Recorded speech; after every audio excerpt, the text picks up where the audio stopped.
Jund for MTG Nexus, doing a quick deck tech on our second version of Vortex Burn. As a friendly reminder, if you like red-based content, please consider subscribing to the channel, as we can be the most informative red-based content for Modern on YouTube. So, last league out, we tried Roiling Vortex in kind of a standard Boros Burn Lurrus shell. Nothing too fancy other than we replaced some of the Skull Cracks and some of the Searing Blazes in the main with Roiling Vortex. One of the cards, there was no Skewer the Critics in that version. This version we're cutting Rift Bolt for Seal of Fire.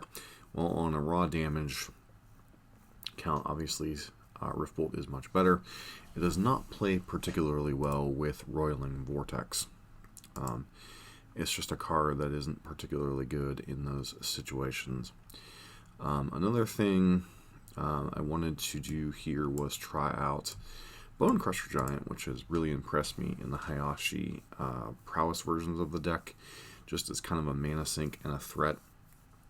You know, something you can play on turn 2 as like a shock for a creature, or, you know, triggering Prowess on your Monastery Swiftspear and still having a play on turn 3.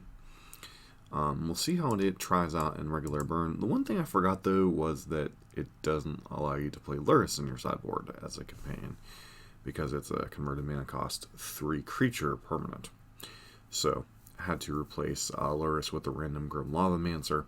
Does give me another thing to bring in against creature decks when I'm boarding out some number of Roiling Vortexes against, you know, the Red Mirror, etc., humans, merfolk, those kind of decks that are more creature-based and more board control-based rather than kind of an inevitability battle, so to speak.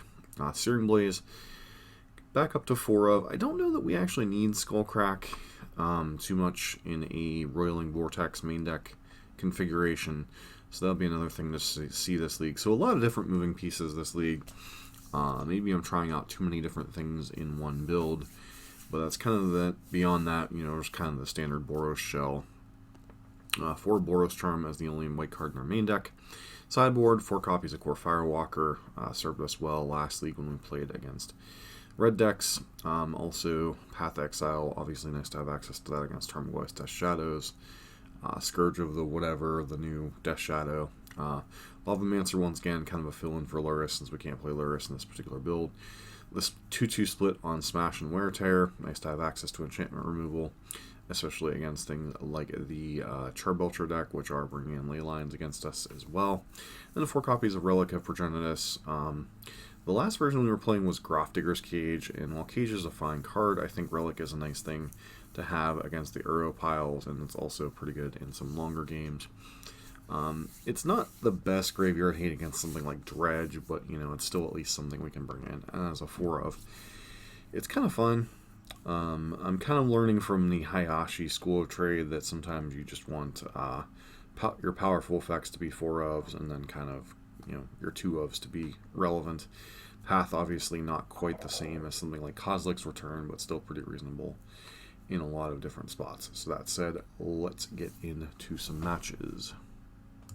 Here for match number 1, unfortunately we're on the draw, but hand is perfectly reasonable.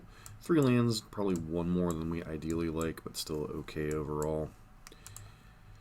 1 drop into interactions, usually pretty decent. Eidolon on the draw, a little bit weaker, but still a reasonable card. Opponent aggressively mulliganing to 6. Let's see what they're on here. So, looks like we're up against the Prowess Mirror. Okay. This isn't the best hand for the Prowess Mirror, but it's okay overall, I suppose. It's going to fetch the basic mountain. Don't have a huge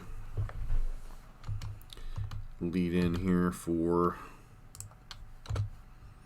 matchup. Next turn is going to be Searing Blaze, most likely. Don't like leaving them with an untapped Prowess creature, but c'est la vie. Question is, which one am I trying to kill more? Double Roiling Vortex, not fantastic in this situation. Hopefully they don't have Neogenic Growth.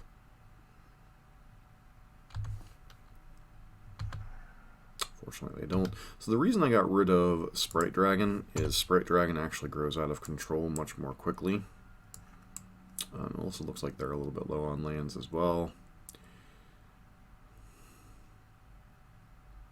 It's going to be a case of who can take the least damage from their plays.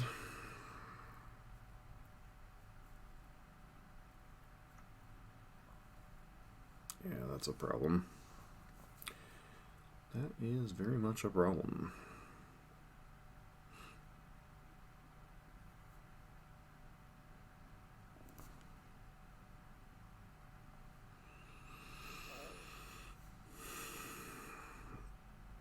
So I kind of would like to draw a 1-mana play next turn, and then we can evaluate whether to do some things or not.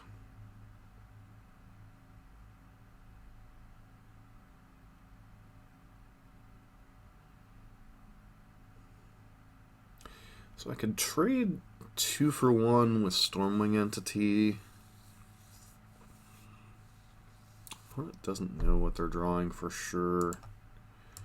I think I'm just going to attack and then see what happens, question mark. I'd put them to 8, I'd put them to 4.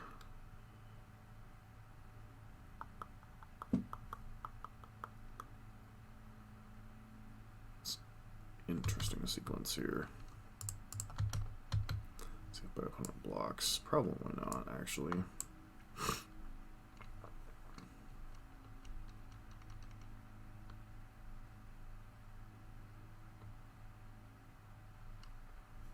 I think I make this trade.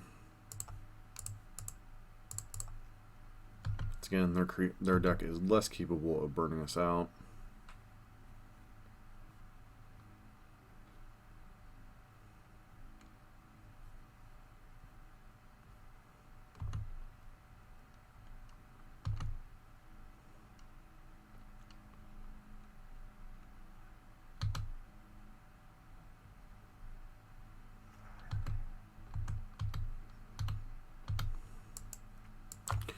Roiling Vortexes once again, looking really awkward.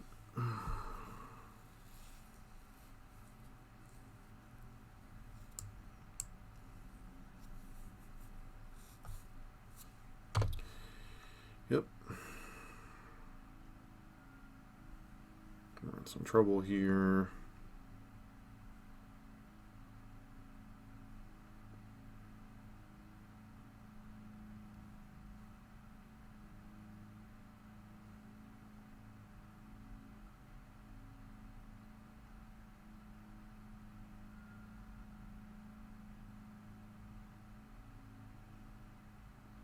Certain Blaze is like really awkward. This whole hand was just awkward against a Prowess mirror.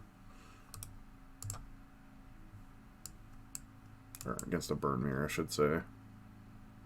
Like, Roiling Vortex is terrible in these aggressive matchups. It's pretty good against the grindy matchups, as we've seen in the first league. But very bad in this matchup.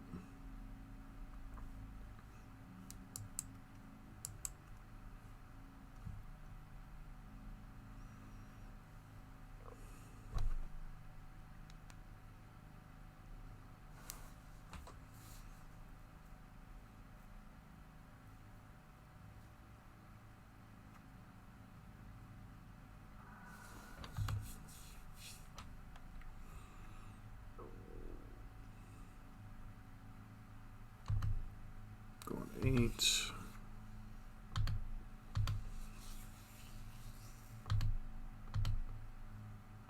Putting this to 6. Sure. Huh. Oh dear.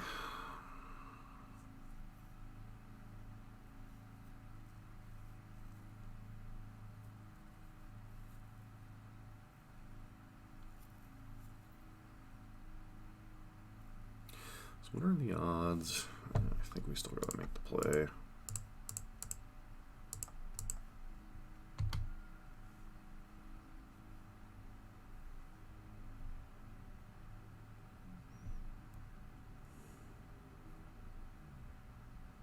Not great, obviously. Not great for the home team.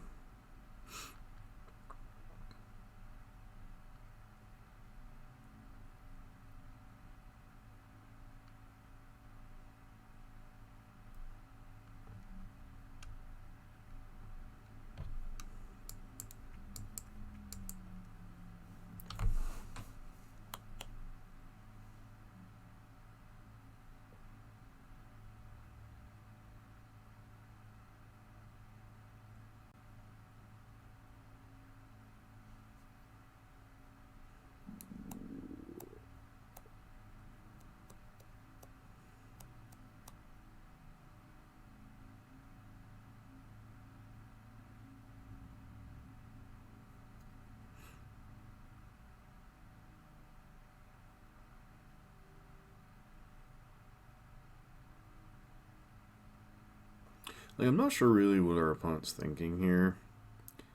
Like, they go to 7. If they cast a spell, they go to 4. And then, like, we're locked out of casting spells this turn.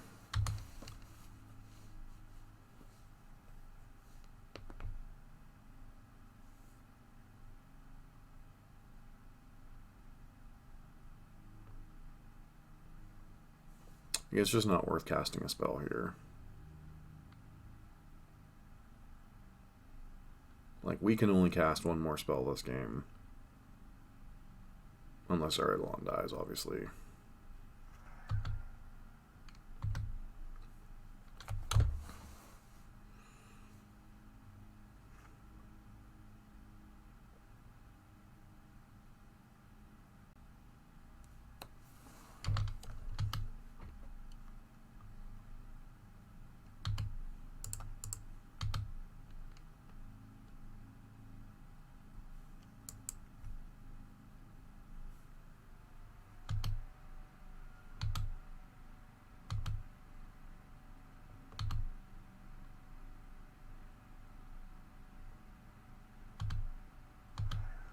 Okay, do you have a lava dirt?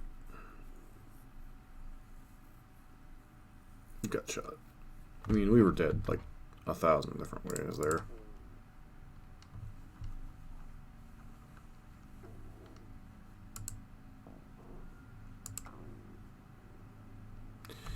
Alright, Roiling Vortex out. Bad card. Well, not bad card, but bad card in this matchup. Path Exile's in. Smash is probably in. Boros Charm's out. Submit.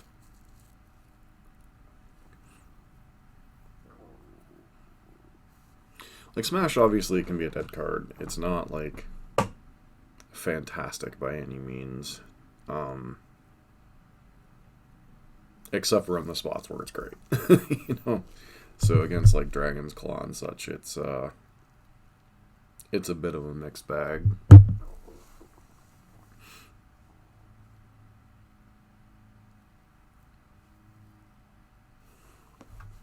I mean, that hand just started out awkward and just got more and more awkward as we're drawing multiple Roiling Vortexes, so. This hand's fine. It's more of a controlling hand, but I think I'm okay with that.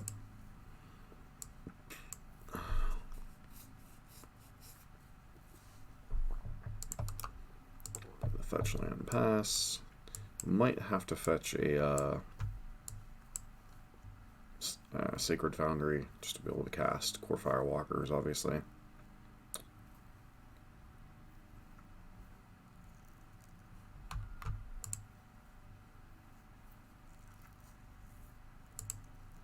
Don't really want to do anything here. Like, obviously I could bolt, but if they have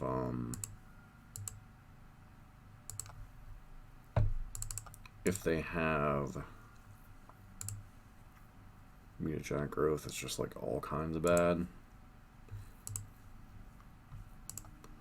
I don't mind having a live Searing Blaze target here, so if they had mutagenic growth, they had it, it's kind of whatever. It's usually only like a 2 of.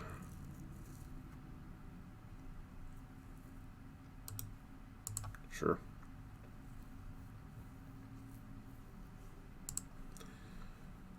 another Searing Blaze this turn.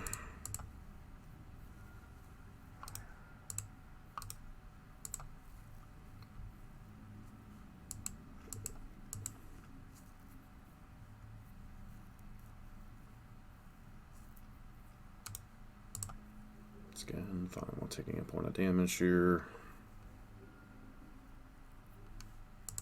Arid Mace is kind of nice. Just fetch a basic mountain now.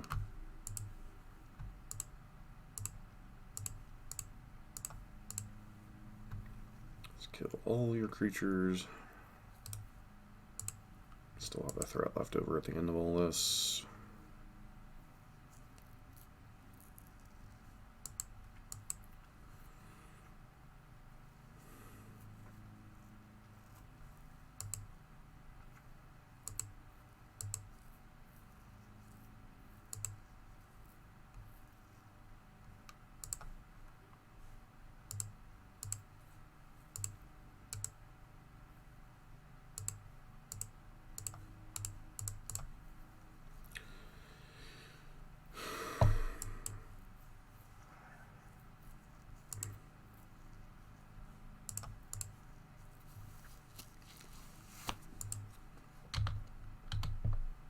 Presume this goblin guy is just dying, right?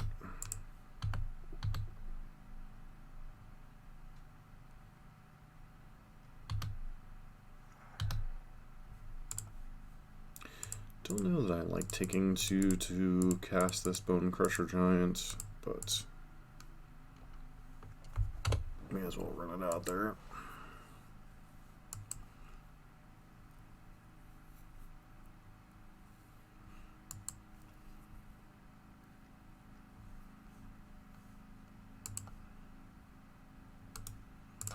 Guess I should just shield through the turn. I don't even know why I'm holding up anything here. Sure.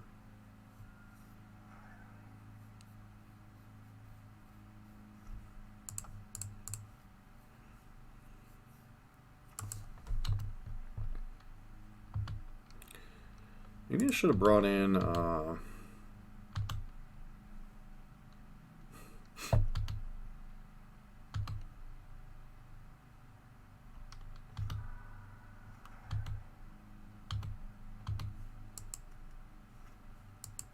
it's possible I should have brought in something like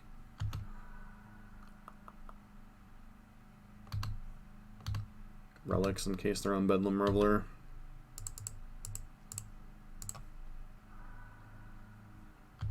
Well, hello there, my friend.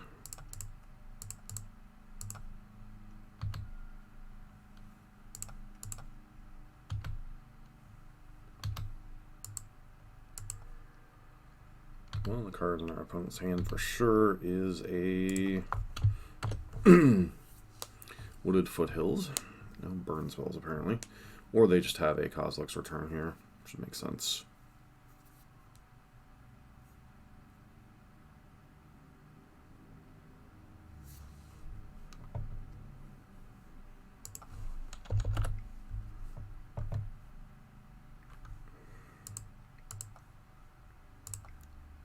Okay.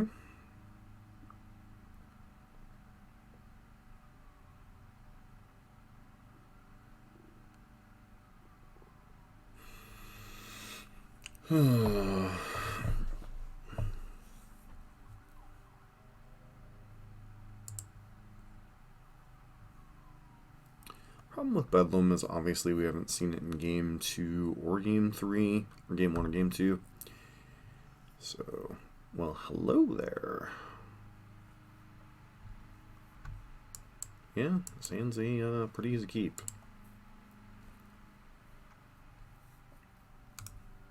It's a little light on lands, it looks like.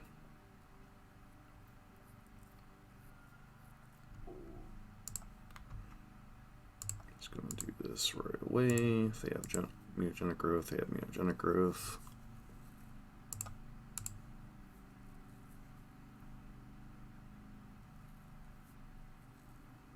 Which it looks like they do.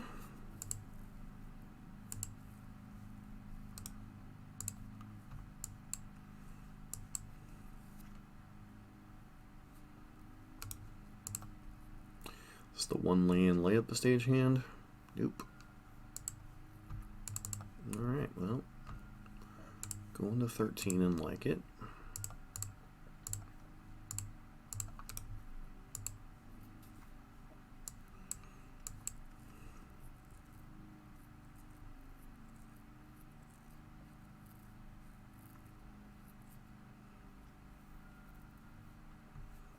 Yeah, Dragon's Claw is fine. We have our own version of Dragon's Claw here.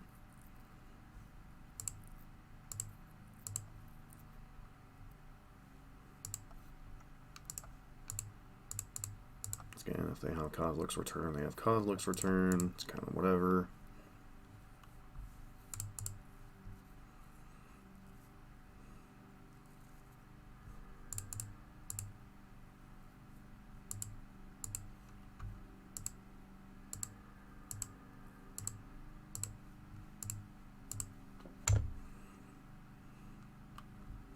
Another Dragon's Claw, sure.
Morphos.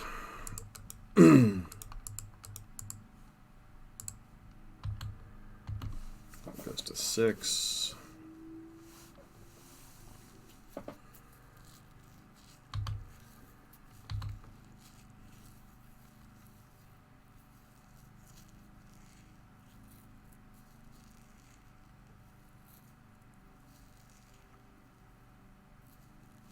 Don't have their third land anyway, so I don't feel anywhere near as bad. Just pathing the Stormwing entity.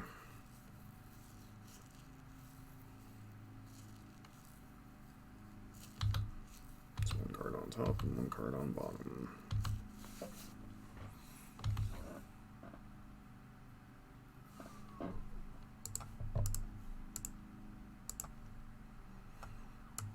Path that guy.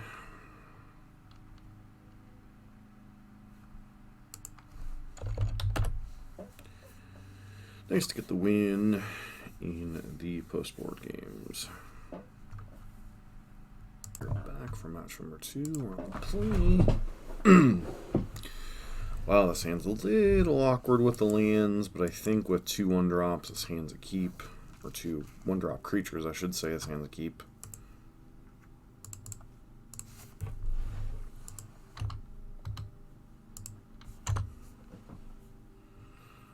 Catacombs. Some type of rock deck. That looks like Shadow.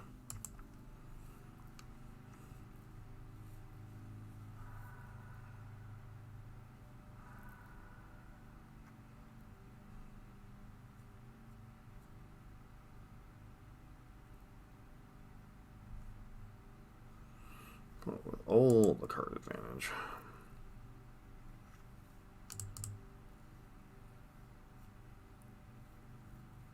Land? Seal of Fire. Okay. Maybe if we're lucky, our opponent doesn't have a fatal push. Seems unlikely, though.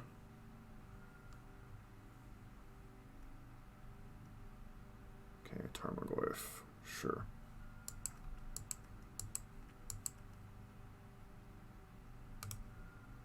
We're going to 13, so it looks like we're up against Jund Shadow. Or maybe Jund Lurrus.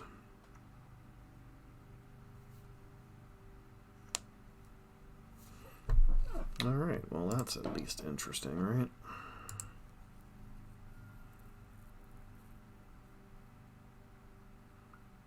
Oh, Bone Crusher allows us to kill it without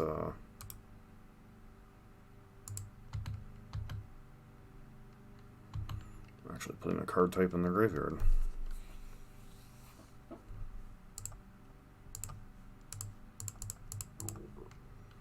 Stomp the yard.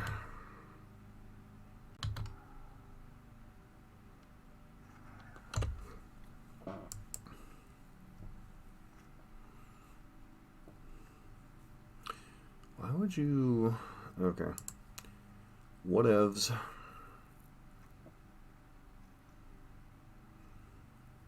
Lurrus? Feels like Lurrus. Yep.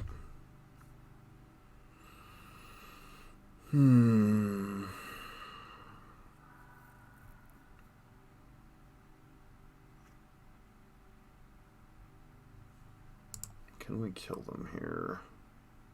Seal, seal, bolt. Do this, trigger this.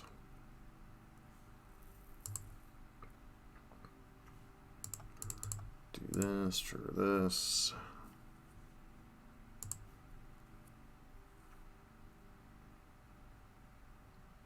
So we seal, put them to...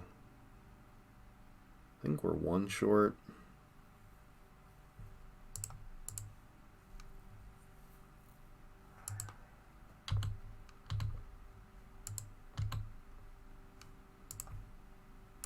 Bolt your face. We're going to be one short here.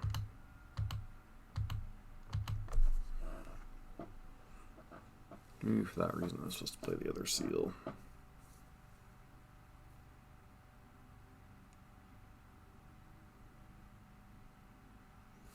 Like, yeah, opponent has 9 cards in hand, but then they're just like dead to the board.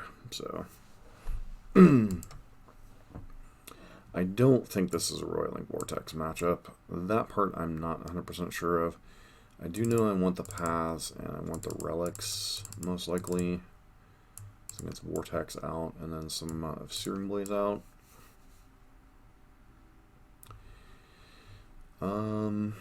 Core Firewalker doesn't make sense. Grim Lavamancer doesn't really make sense. Vortex... Game doesn't tend to go very long.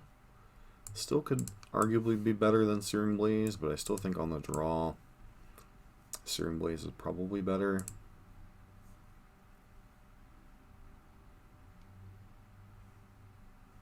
Vortex might be better on the play. That part's debatable. Oh, one lander again, huh? Still think this is a hand we keep with the 2 1-drops.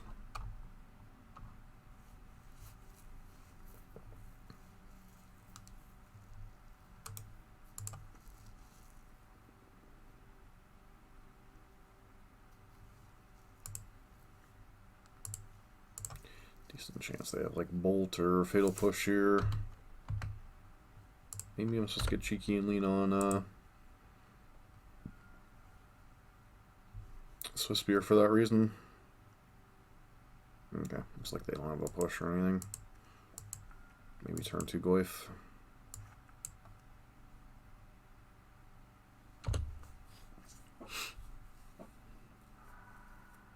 Targeting me. Okay.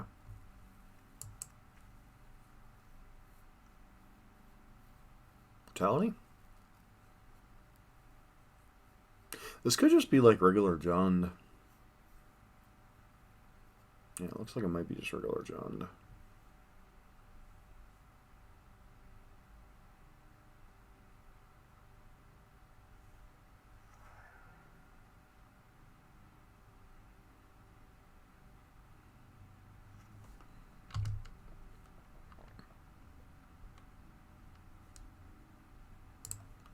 Or I should say a variant of regular Jund. You can just run the relic out here.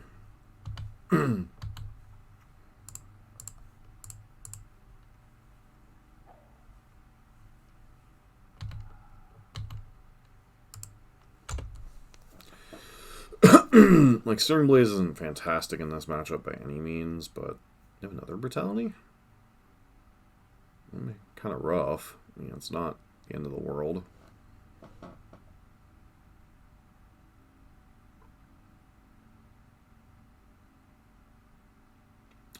Why would you pitch a Tarmogoyf? I mean, I guess you think the Tarmogoyf's useless because of Relic? Question mark?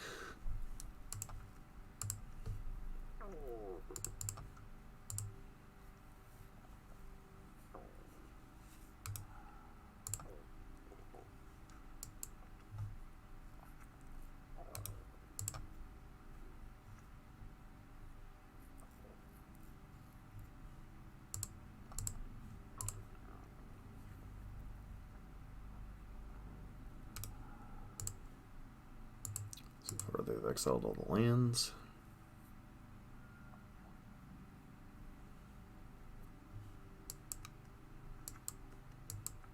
Okay, it looks like they're just regular Jund, like Lurrus Jund. Leon of the Veil.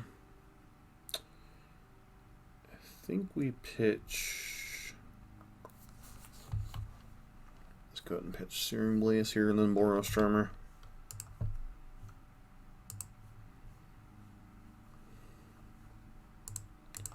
Like, it feels really bad to do this, but like,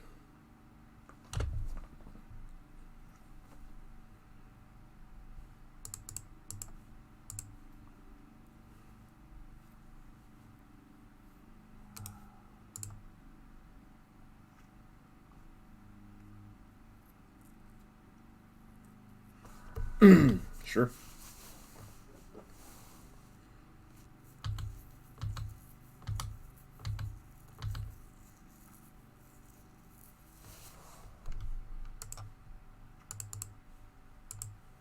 Funky game.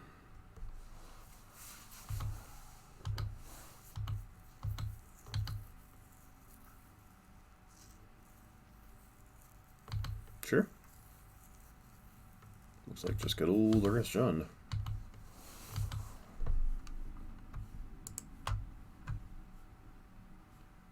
Still don't have a reason to fire off anything here.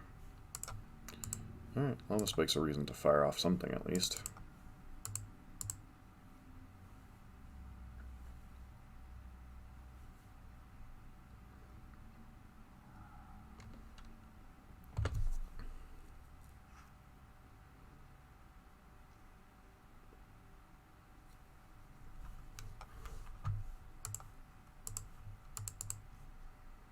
Bolt you in response.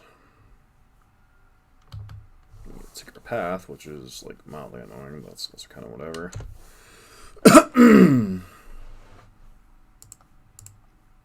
Apparently I have a fly in my room.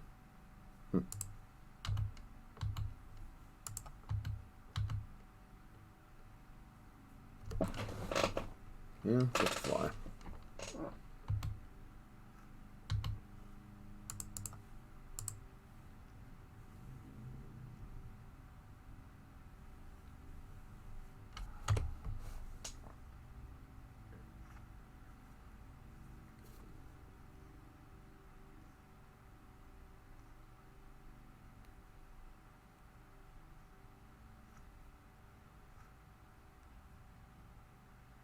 Looks like a Lurrus incoming.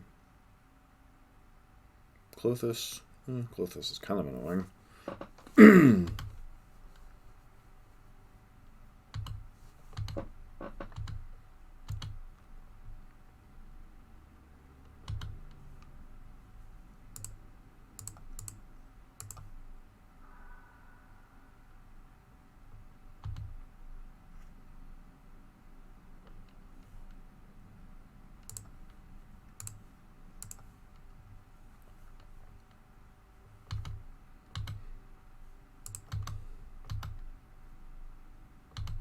Another Mishra's Bauble.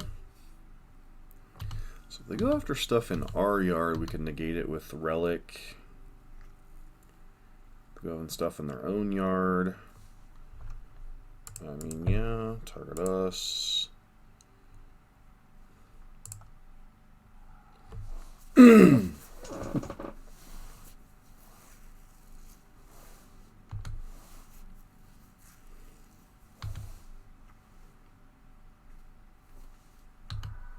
Sure.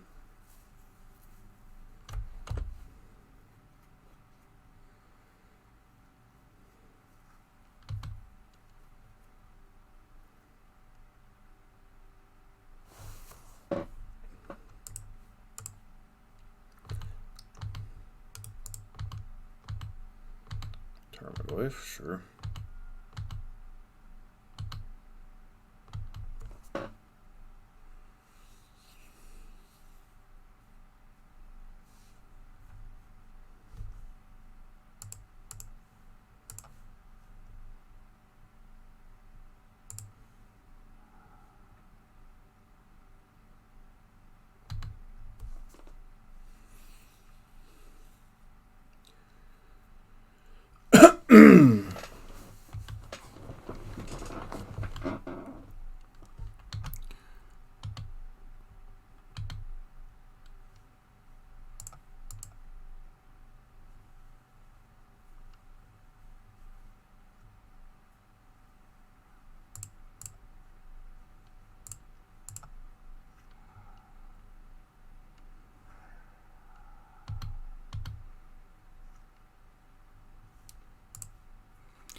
Looking for something here.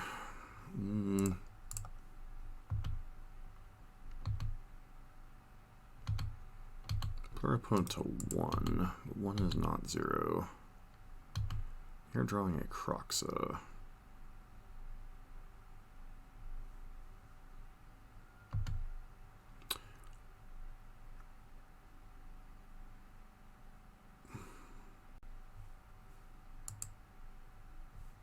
Okay. I wonder if they just realized they killed themselves or not.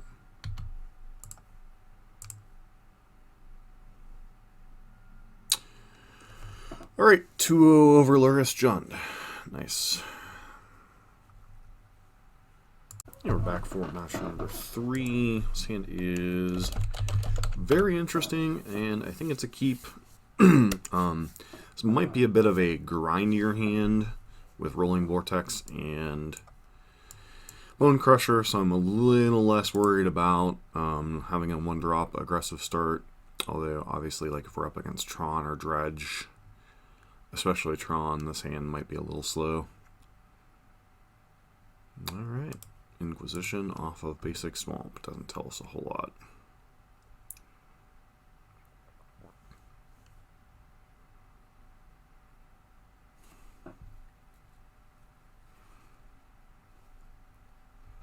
Might be Jund again.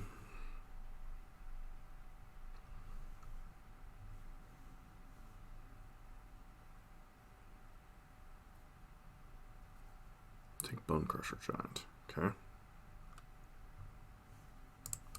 Searing Blaze a little bit, double Searing Blaze a little bit awkward against most Inquisition decks.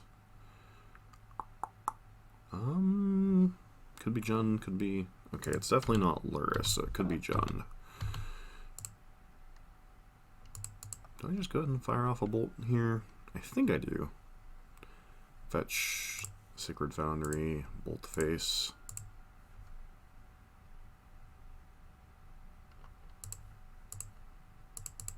It's unlikely with Swamp and Inquisition that they are Death Shadow, so I'm not like worried about lowering their life total arbitrarily.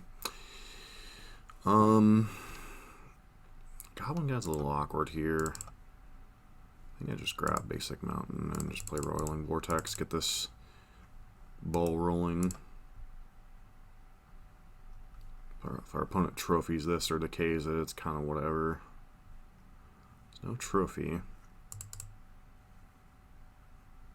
Put our opponent on a bit of a ticking, well, both the players on a ticking clock. Tarmogoyf? Yeah, 4/5 Tarmogoyf's a bit of annoyance.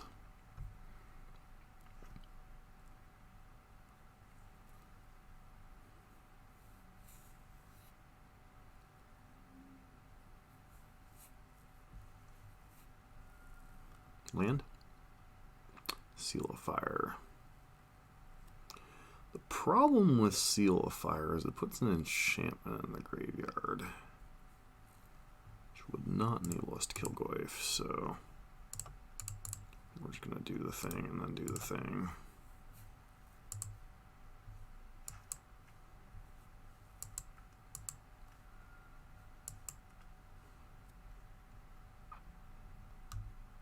Opponent notably with not a second black source, so Liliana and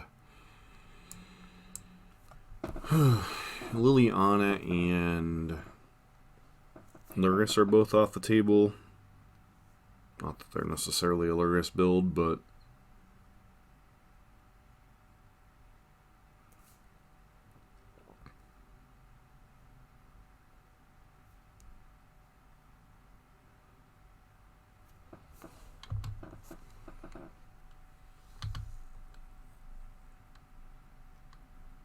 let's take the hit here. Force them to have a removal spell of some kind.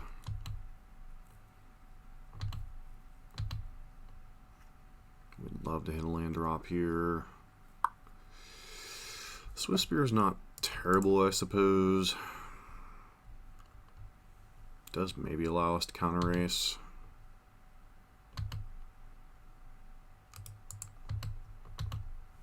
Trigger this. Colgun's command. To that, discard a card. Yeah, I think we're fine discarding a Searing Blaze here. They reveal a Liliana that they can't currently cast, which is fine.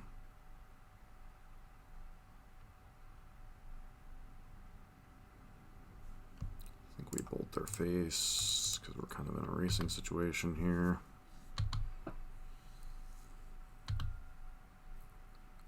Put them to 8. Well, effectively 8.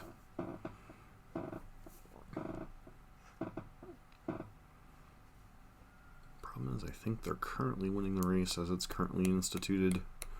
Because they probably have an answer for whatchamacallit in hand. Puts us to 6, and then 5.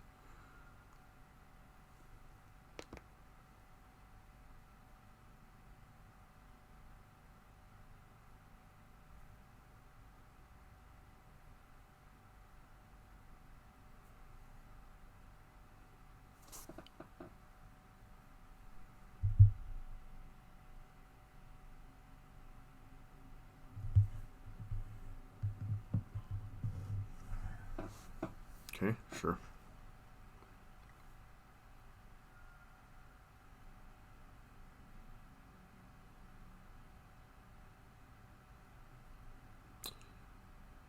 So they're going to 7, and then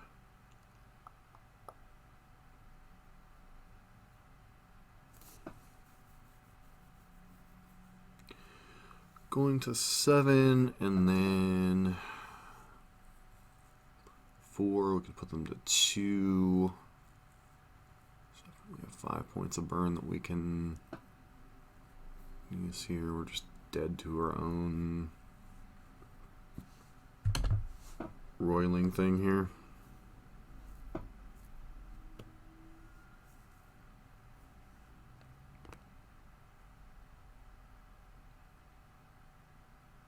Guess we could hope they hit like land and cast Bloodbraid Elf. Never know, right?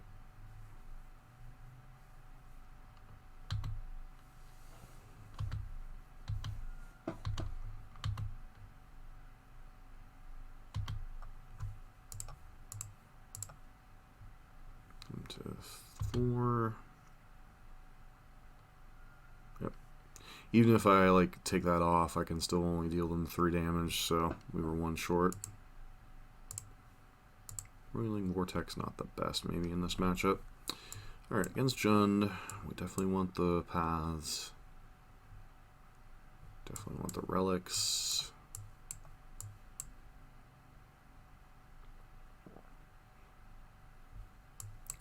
So the question becomes, is Jund a Roiling Vortex matchup or not?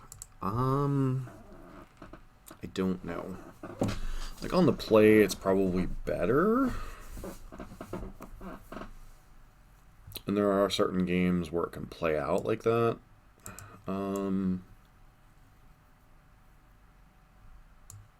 Searing Blaze doesn't kill a lot out of their deck, especially since it looks like they're on a more traditional Jund list.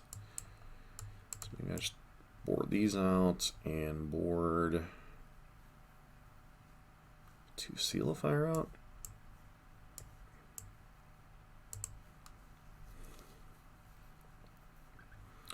Even the vortexes give us the maximum amount of looks at it. Like to play first. This hand is okay.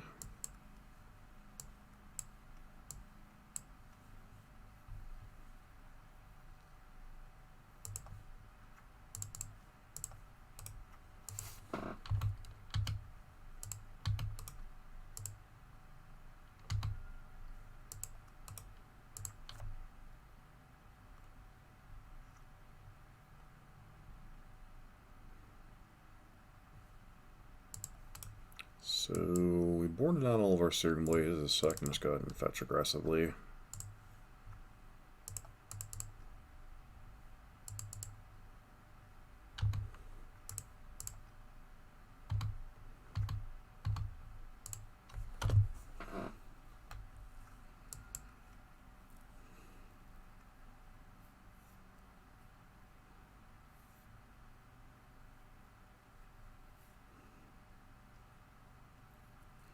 Collective Brutality.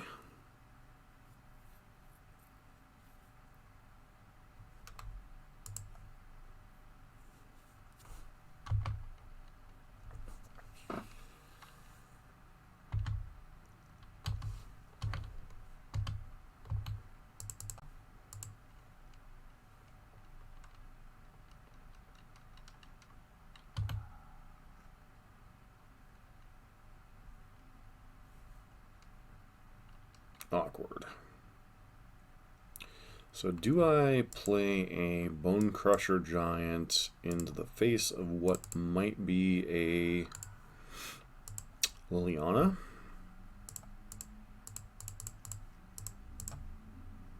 Obviously it's not like card advantage per se, but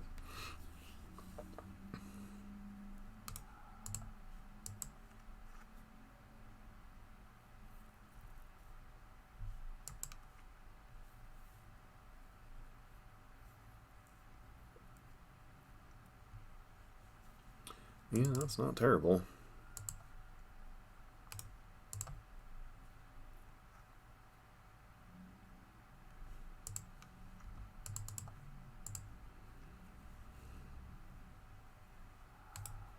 So it'd be a game where Roiling Vortex would actually be decent potentially.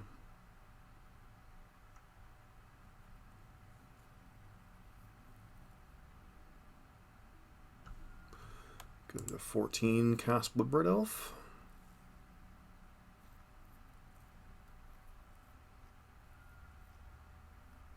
Yep. Fatal Push. Womp womp.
I wonder if they're kind of hoping we were doing the thing there with...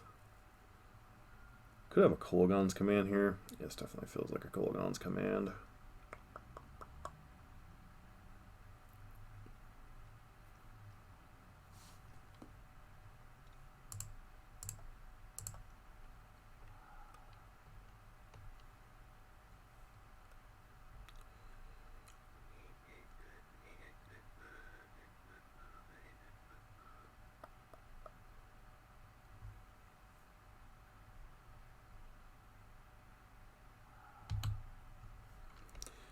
Either way, we're discarding a Swift Spear, it looks like.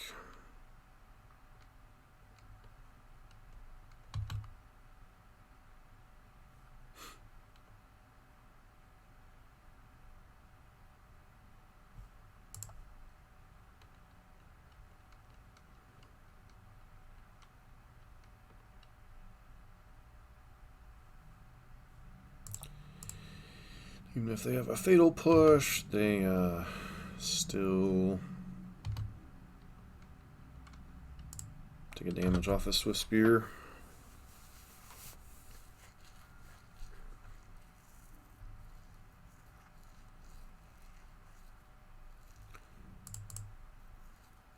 Go to 4.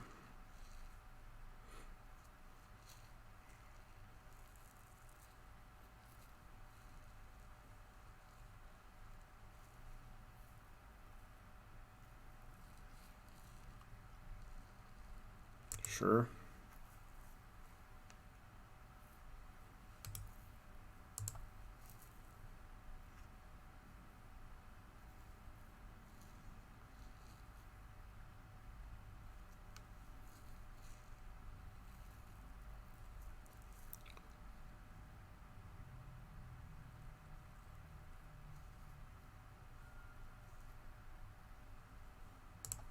Oh my god, not terribly exciting here.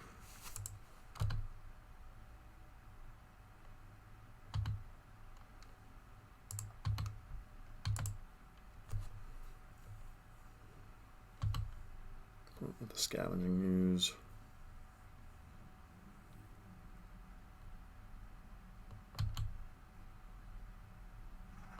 Most gains them 1 life, so they're still at a virtual 3.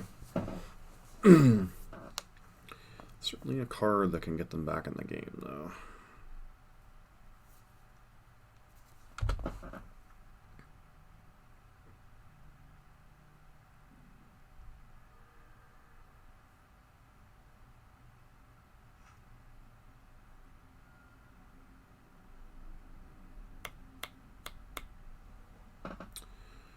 Awkward.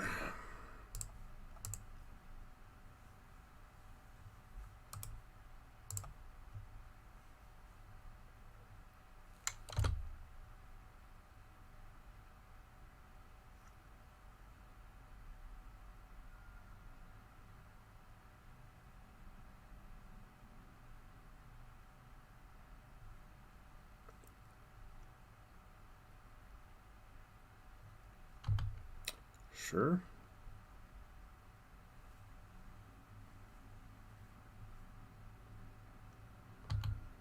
Go to 3.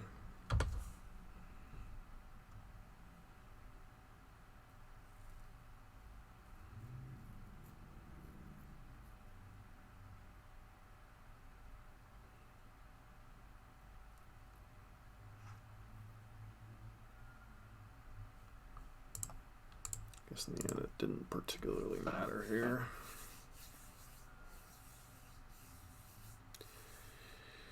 Alright, so we got to turn 9.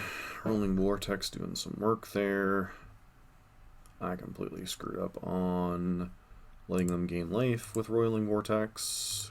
So it's a little bit on me.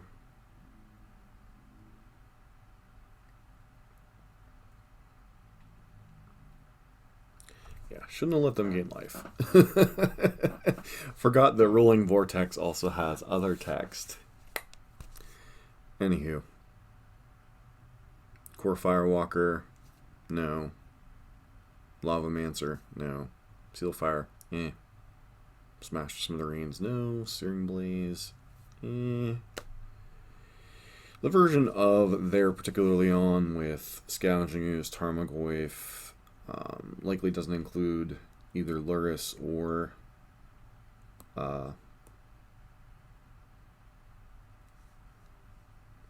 whatchamacallit, so we just submit.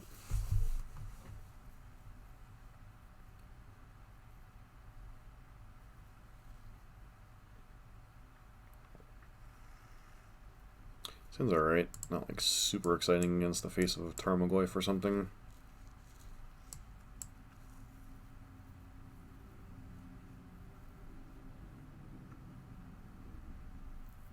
position. Yep.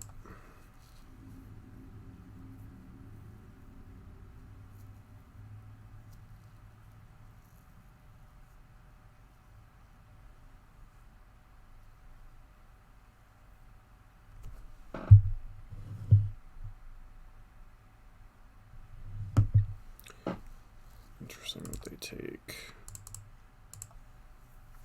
that card in particular.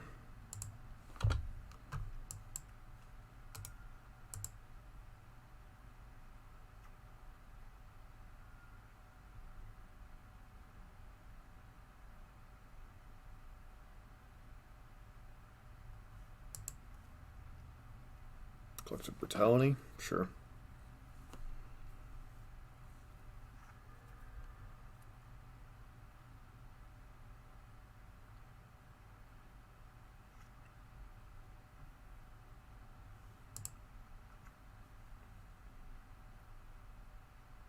Interesting.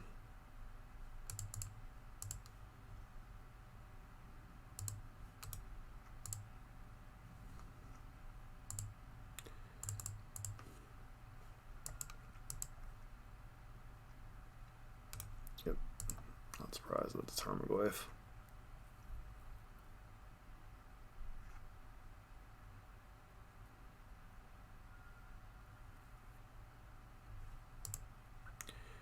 That is a nice card.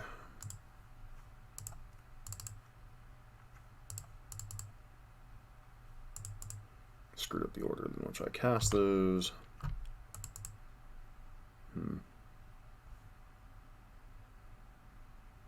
So I have the only creature, right?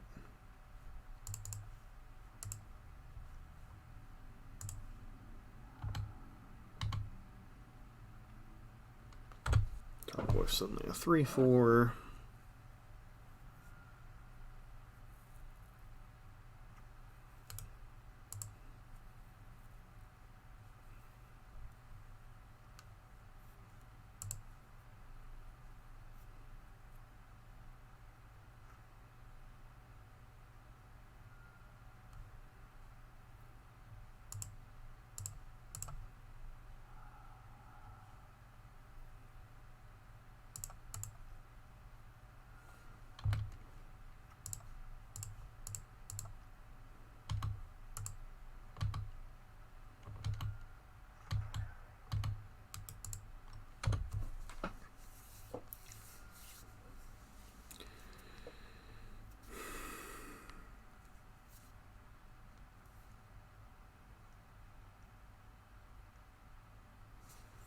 Sure.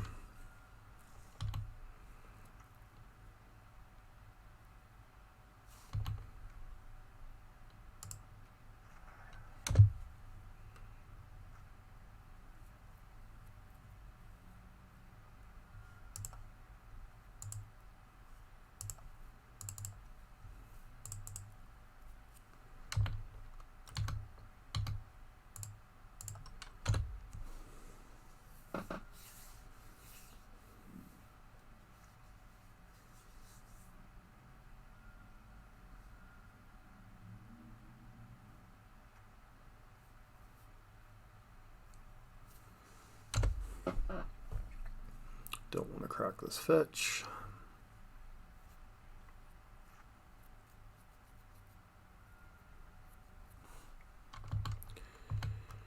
All right, looks like we're gonna steal the win here against Jund.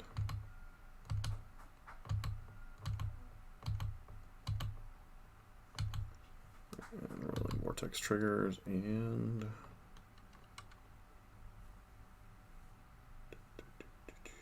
ends the game and the match. Here for match number 4, we're on the draw. It's okay. It's a little weird. I think we keep.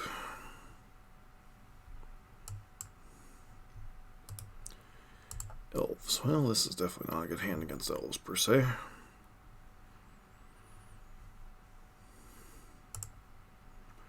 Definitely not a good anti-Elves hand.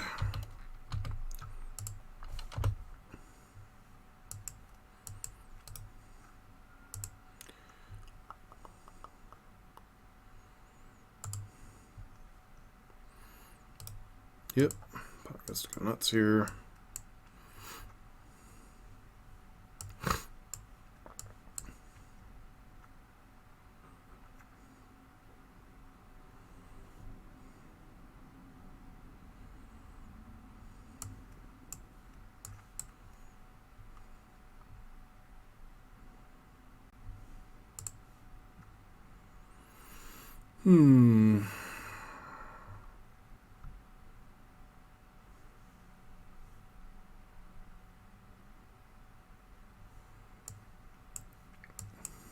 This is the kind of hands you sit there and go, well, this is normally a good matchup.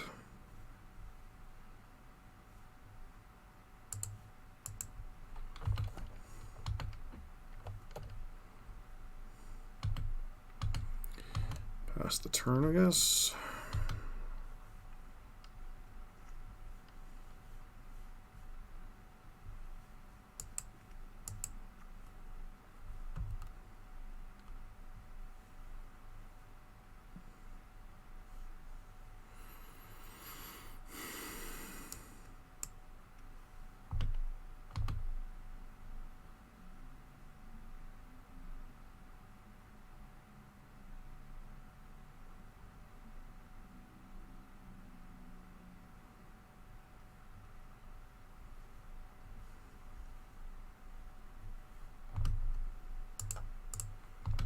Collected company, perhaps.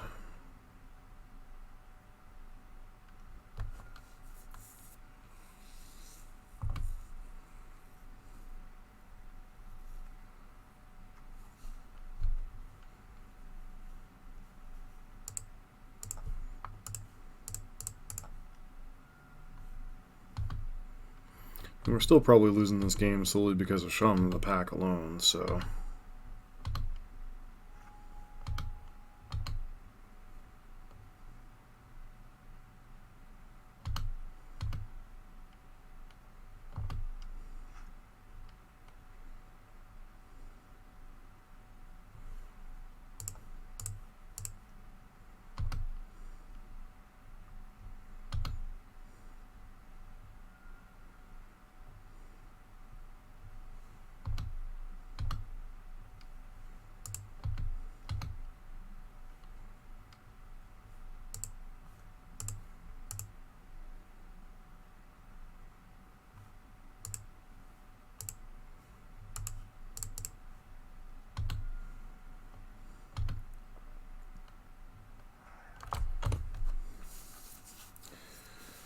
Okay.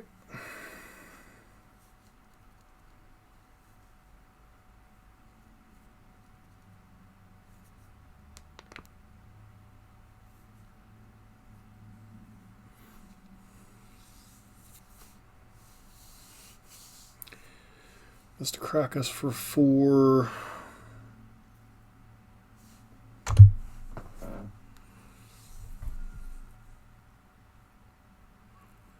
Plus to 6 here.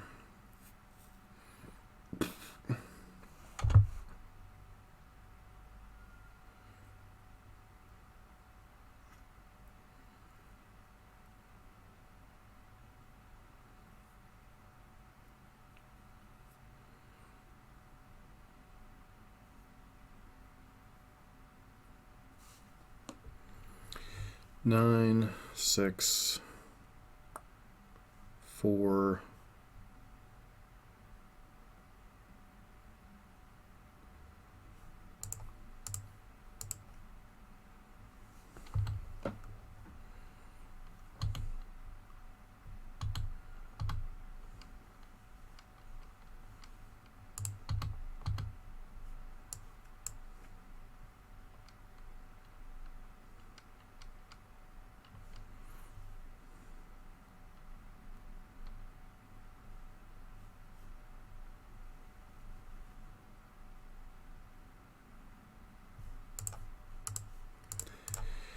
Dead to a lord or another shaman.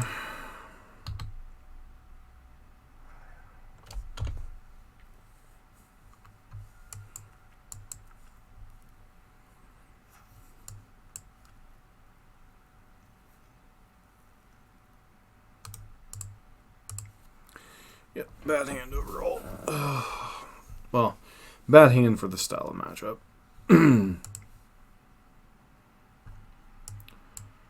Mancer is good. Path Exiles are good. Roiling Vortexes can go out.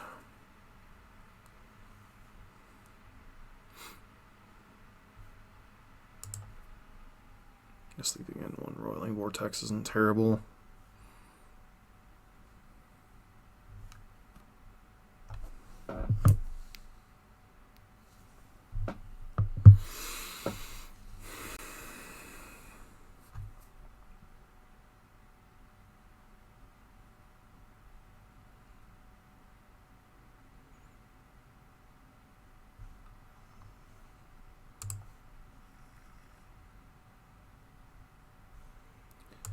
Hand's fine.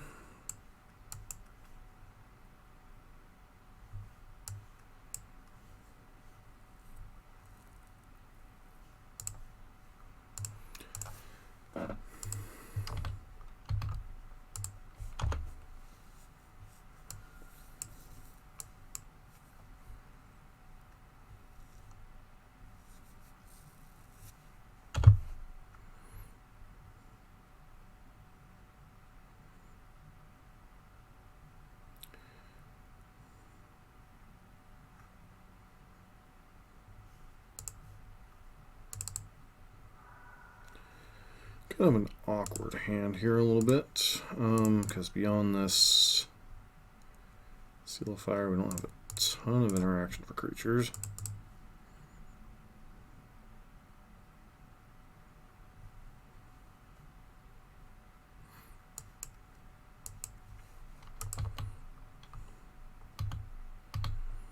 Let them the opportunity to block first.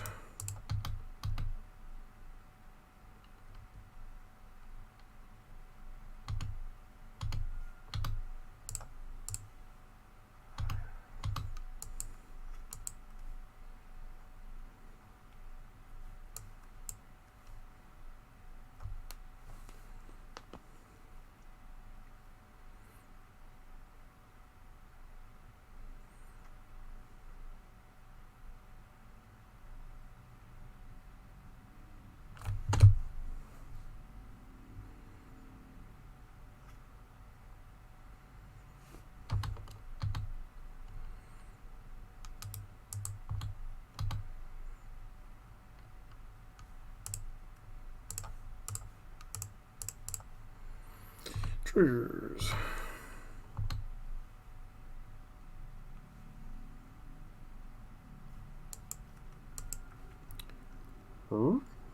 Abrupt Decay. Yeah, seems fine.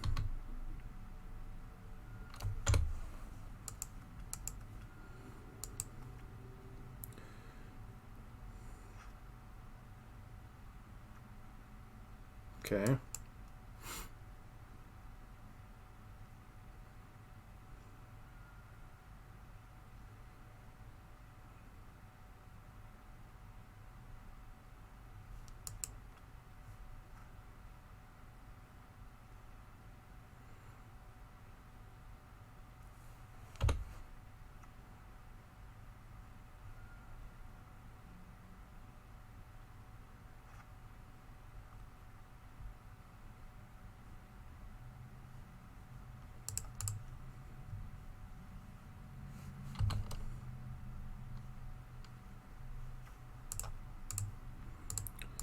Basically forces them to chump block here.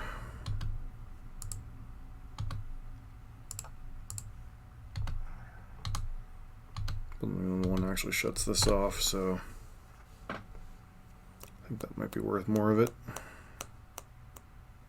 Keep something like from Collected Company from mattering here. Okay, sure.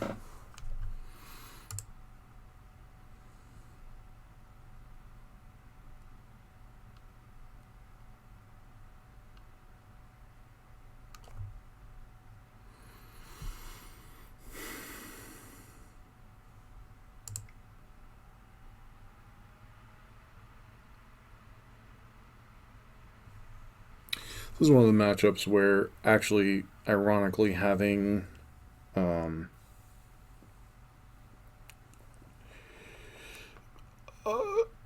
Cage would have been better over Relic.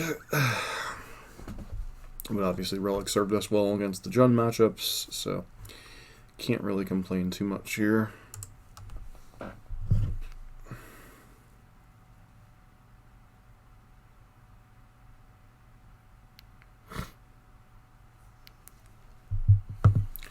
Yeah, this hand's pretty decent. Love to find another land, fetch land, something.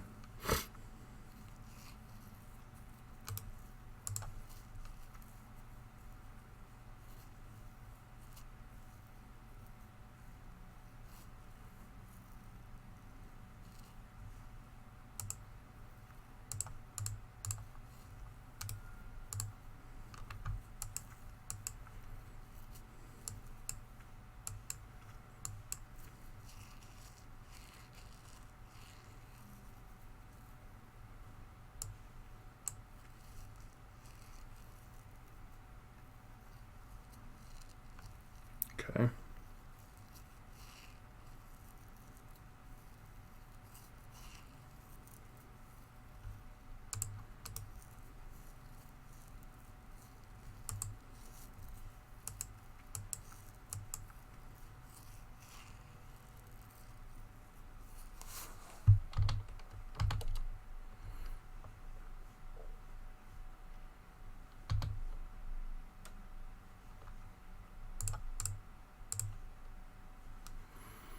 Since I'm taking an extra point of damage, because racing can matter here.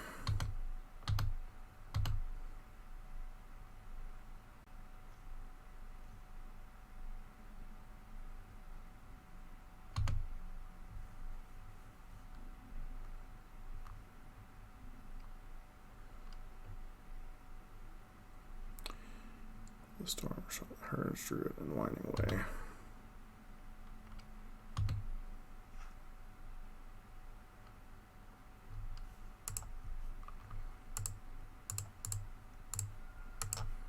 Merry Christmas.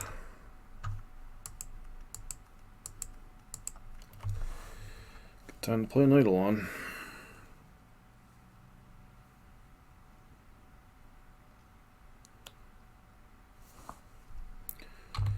So hopefully you'll have another land. That'd be great.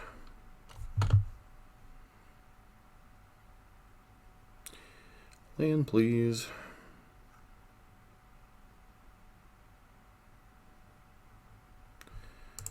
Not terribly exciting, but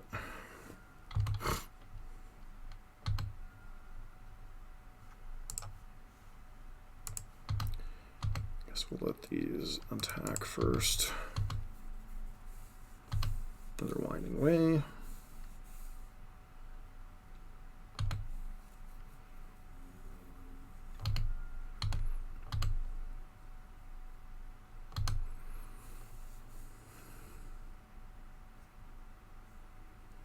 Play the Dwayne's Elite, maybe thinking they'll get the extra token.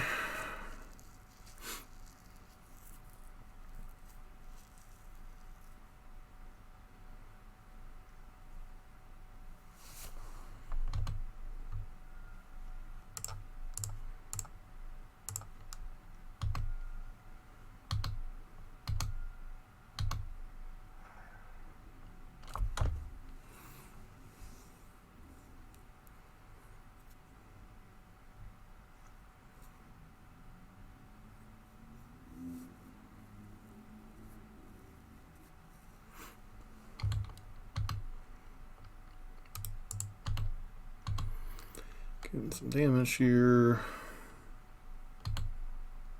Hopefully they trade off here.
Oh, so nerve-wracking.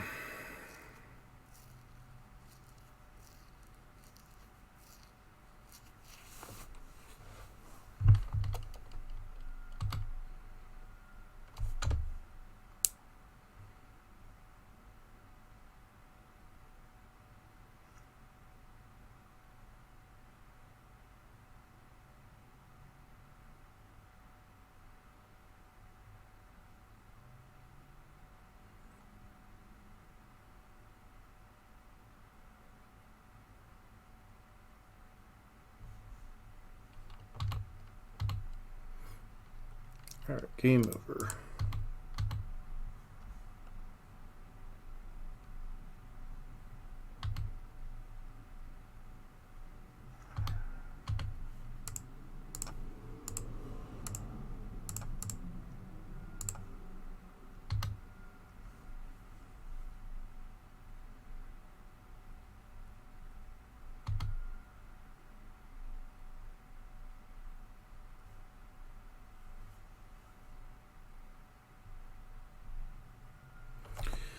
Whew.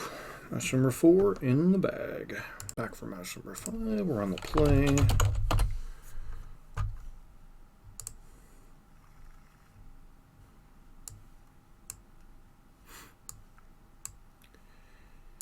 And could be potentially quite awkward, but I do think it's a keep.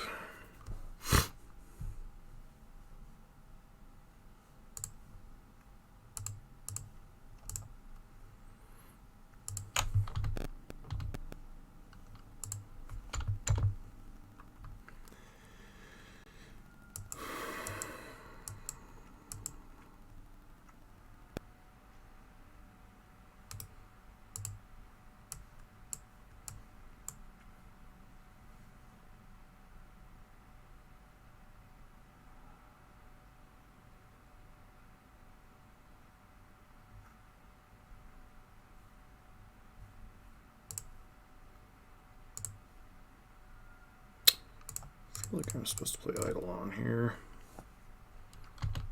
Yes, our opponent gets a little bit more information, but I'm not sure I particularly care here.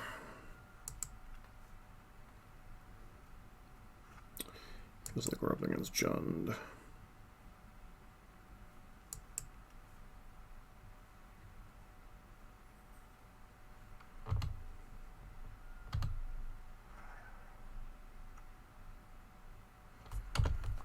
Is this red-black Lurrus? Don't think so. That's annoying.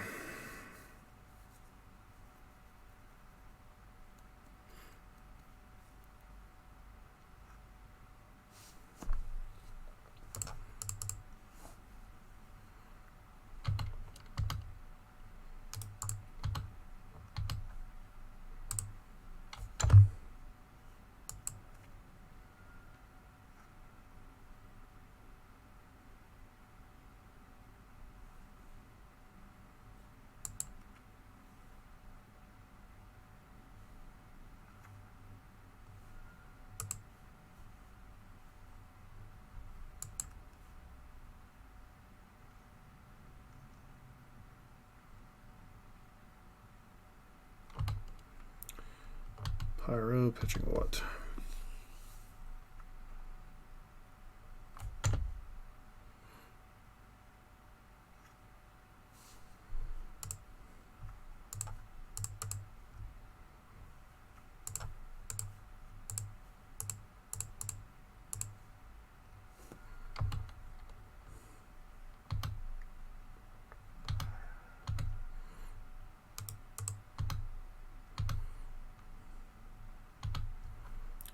Croxa.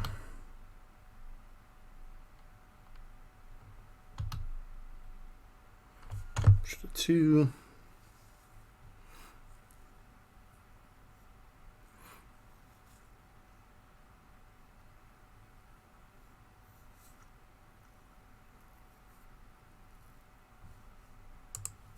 Okay.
Budget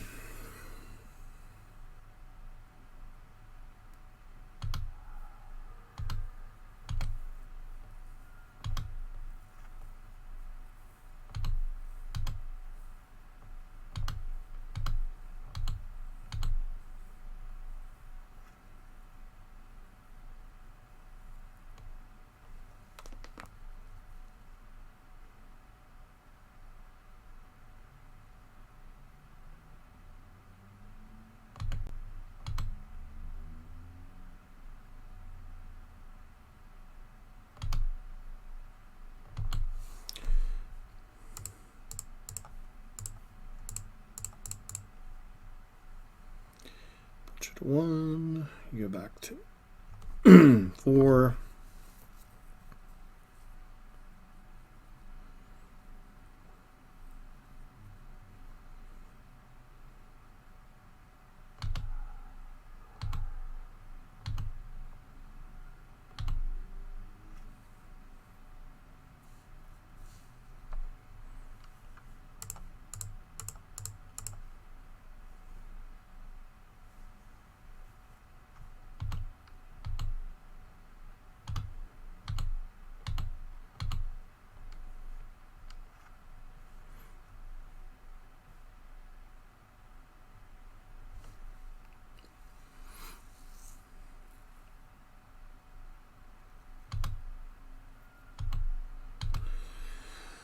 Going to 2.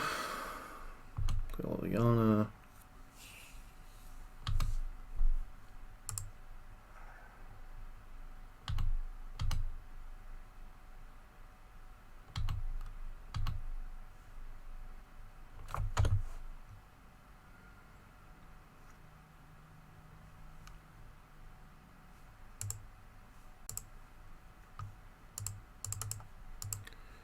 Grab a basic mountain here. Crack this. Okay. Last turn.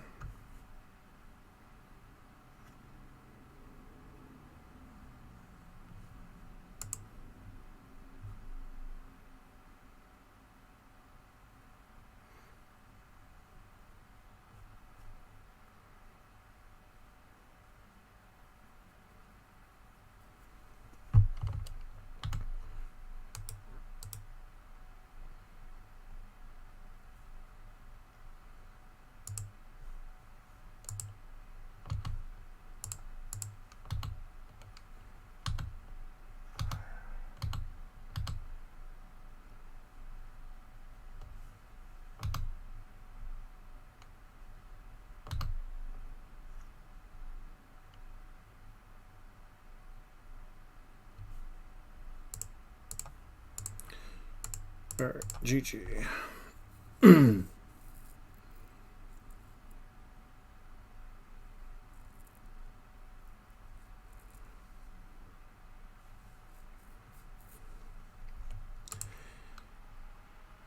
So, this is an interesting pile of cards to go up against.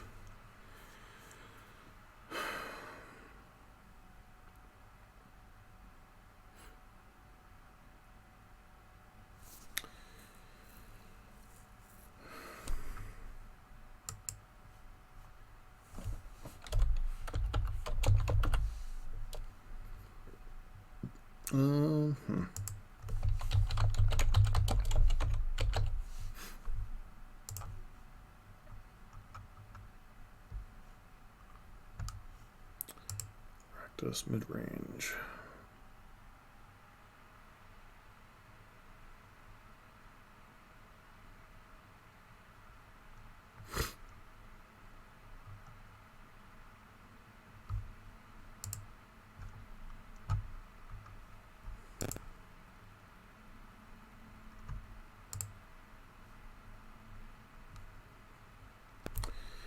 Looks like they'll have some Collected Brutalities, some Plague Engineers. Probably want Path. Probably want Relic. Cards are not good in these situations. I think Roiling's okay.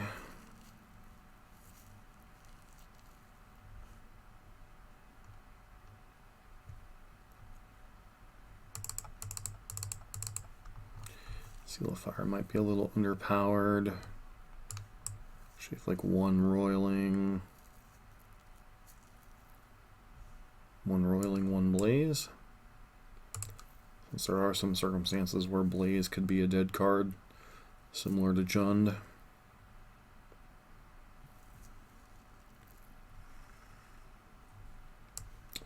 It's not like exciting just because of the one lander, but I do think it's a keep.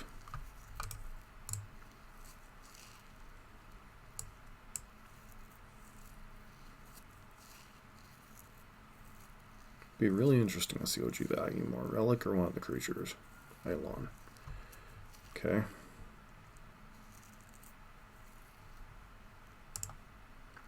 Saves us some damage in the long run.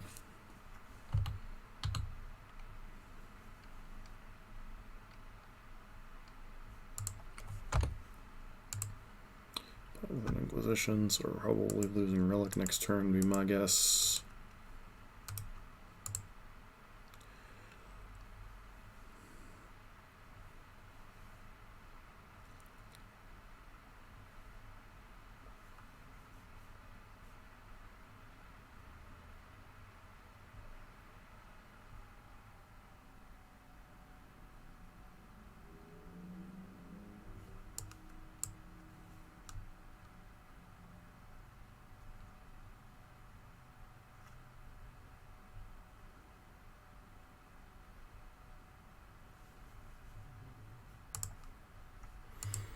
Decent chance our opponent has a removal spell here of some kind. Unearth, sure, whatever.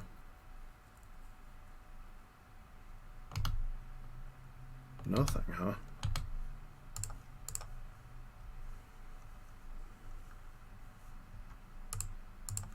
Surprised they didn't have a removal spell. Holding up Bolt for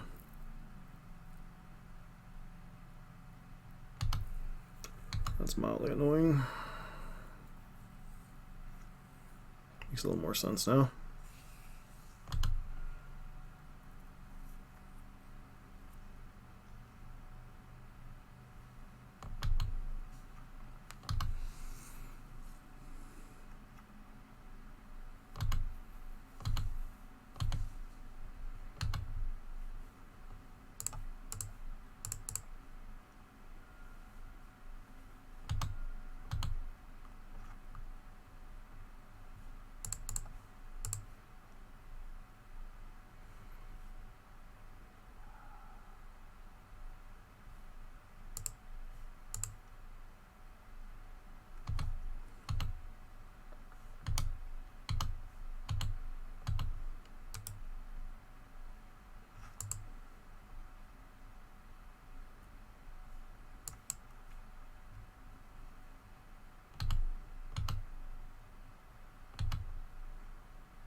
Last turn.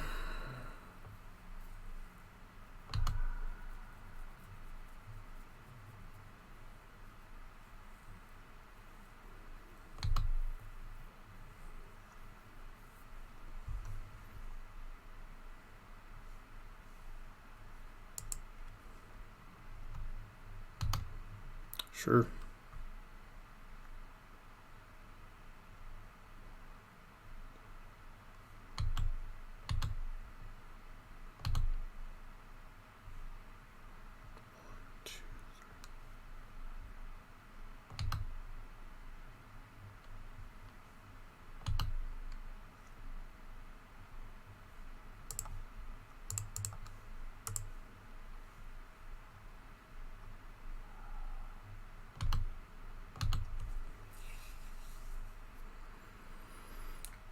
Hmm.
Gonna be a tight race.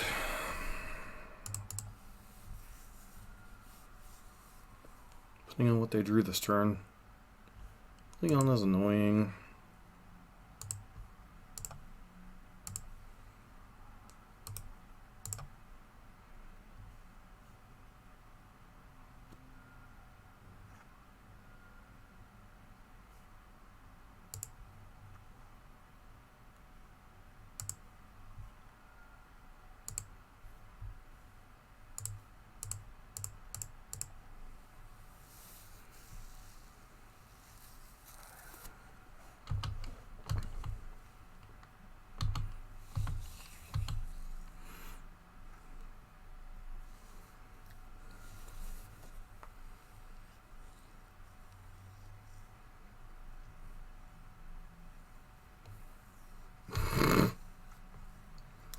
That was like the only top deck in their deck that bails them out here.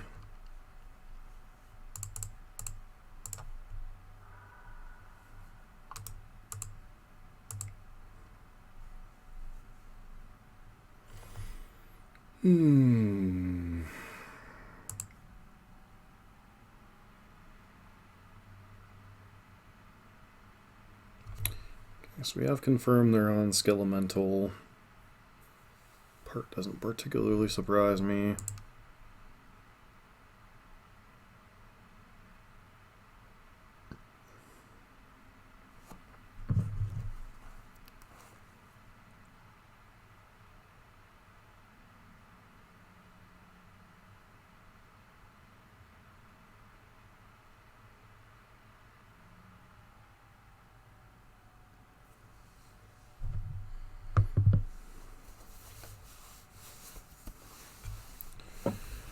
All this for a 5-0. All comes down to this last game.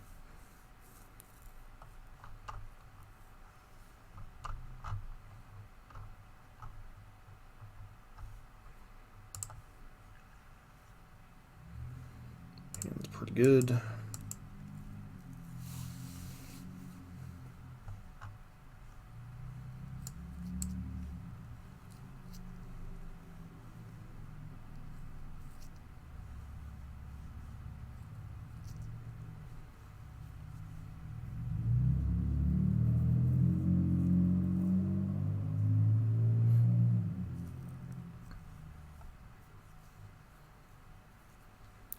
Goblin Guide and a Goblin Guide, or Goblin Guide and Eidolon. A lot of it depends on if we get disrupted by some type of discard spell or something.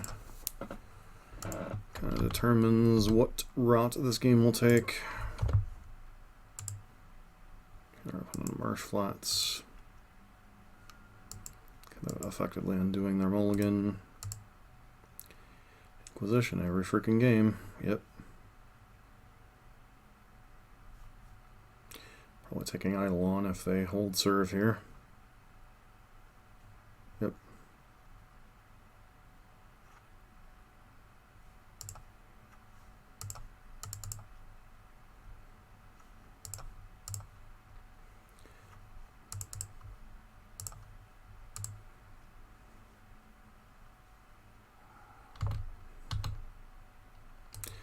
Maybe that was wrong. Maybe I'm supposed to hold up. Alright, there's an Inquisition.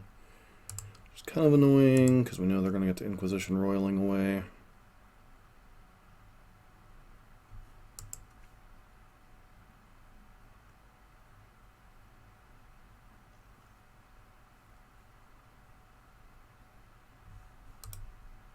Sure.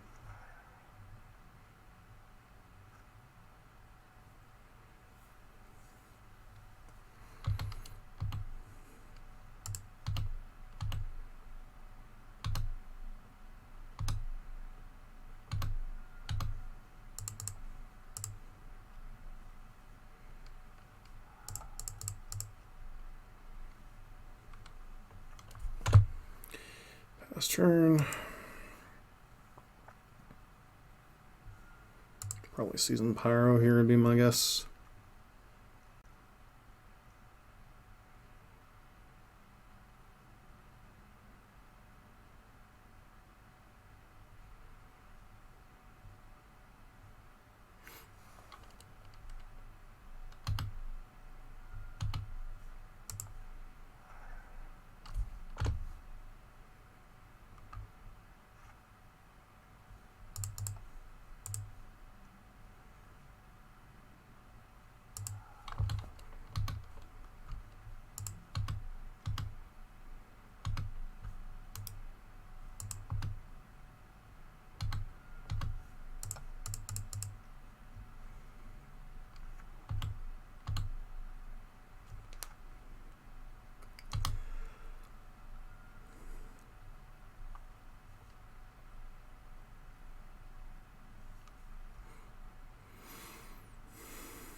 Okay. Do you have like...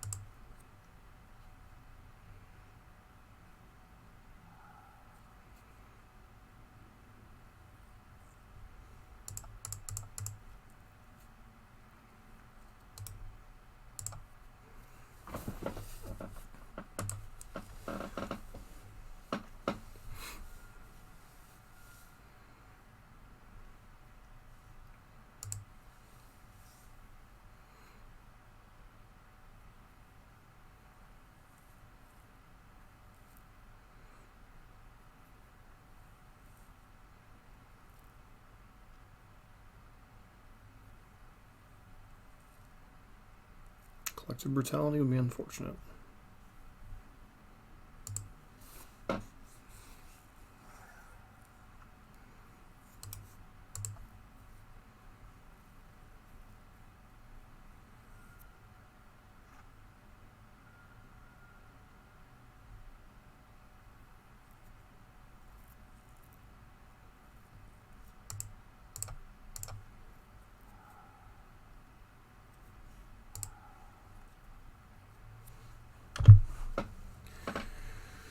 All right.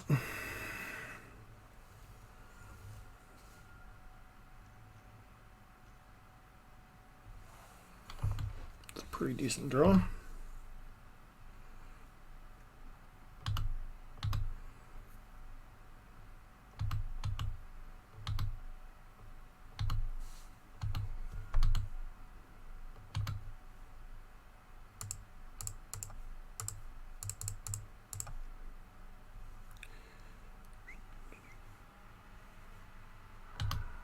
Have here.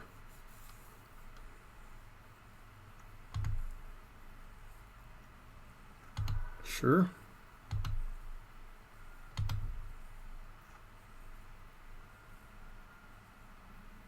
Nice. Ooh.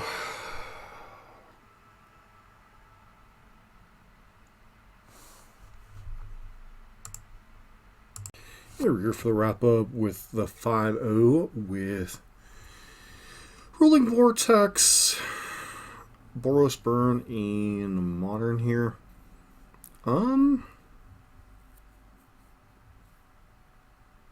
As far as the individual changes, like Roiling Vortex continues to be either a card that you just want to jam a lot of, or just want it in your sideboard as quickly as you can manage. There's been some games where we've lost getting multiple of these stuck in our hands against other linear decks, whether it be aggressive decks like Izzet Prowess. Linear, we lost a game to Elves because of keeping a hand that was like, I think the hand was like Swift Spear, Lava Spike, Eidolon, Roiling Vortex or something. Something crazy like that where we really didn't have much creature interaction and we just kind of got steamrolled with like multiple vortexes in hand. I'm not quite sure what the correct number on this is.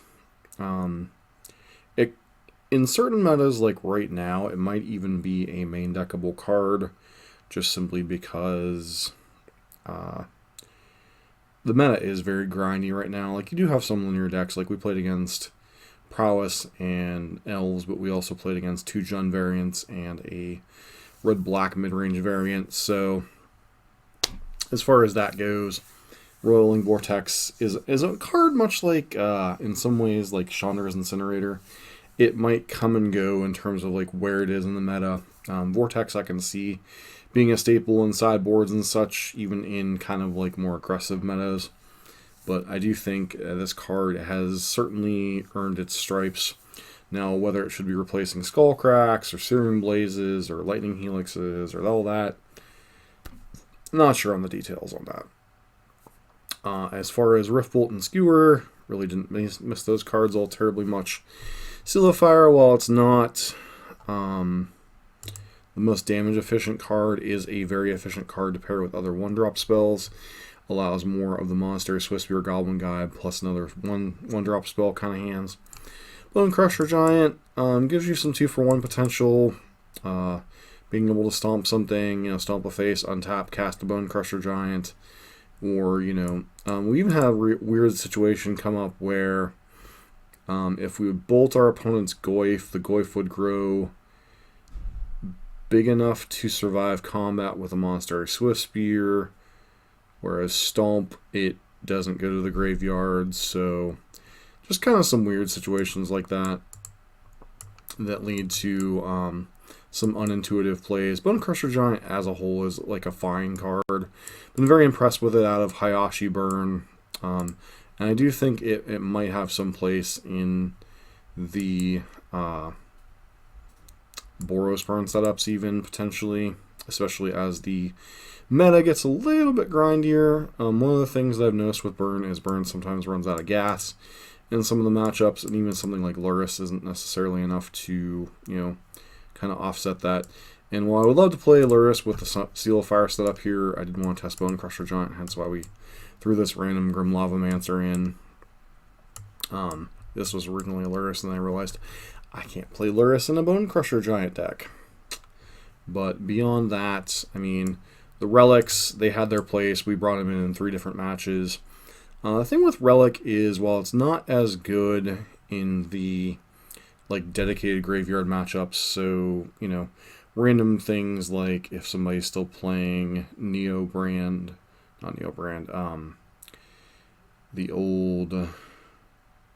Grishel brand decks, sometimes you'll see that on occasion, or Dredge, or Crabvine. Relic isn't quite as good in those matchups, but it's a lot better in the value mid-range piles, whether it be Urodex, Jund, Rakdos Unearth. There's a lot of different decks where Relic is just like a value card that you can bring in some spots. And I really think I take that's another takeaway I learned from Hayashi's build, is just sometimes, sometimes thinking just that slightly little bit outside the box between him and Poseidon, just that little bit of tweaking with the standard builds or the core cards, can lead to some interesting results, especially in some differing metas and different things you might run into. So it's kind of my takeaway. I still don't think this is the perfect 75. Yeah, we did 5-0. We had some games where the deck looked absolutely terrible with multiple Roiling Vortex draws, and we had some really grindy wins, coming out with wins against 2 Jund variants and an Unearth deck. That feels pretty nice, beating a Prowess mirror. People constantly wonder why I'm on 4-core Firewalker. Prowess is still the deck to beat as far as coming into the Zendikar Rising meta. It's just good to have a lights out card in that matchup. They basically have a couple copies of Kozilek's Return potentially to answer it, and that's about it. And maybe the to Stormwing Entity to Brick Wallet. Other than that, there's nothing they can do to stop this card. It gains you a bunch of life. It counterattacks them. It blocks their creatures. It's not like they're playing things like Skullcrack or anything. And also, if Roiling Vortex kind of becomes the main tech, it really gets, prohibitive on both main and, main phases and, instant speed, trying to prevent life gain, especially against Burn playing some instant speed stuff. So, Roiling Vortex is good against the grindier decks, but it is not necessarily good against, Burn mirrors with things like Lightning Helix and such. So, that's another thing where Core Firewalker kind of comes in and helps to stabilize the primary aggressive deck you're going to be facing in the format, and that is obviously the Prowess decks. Humans, that's a deck.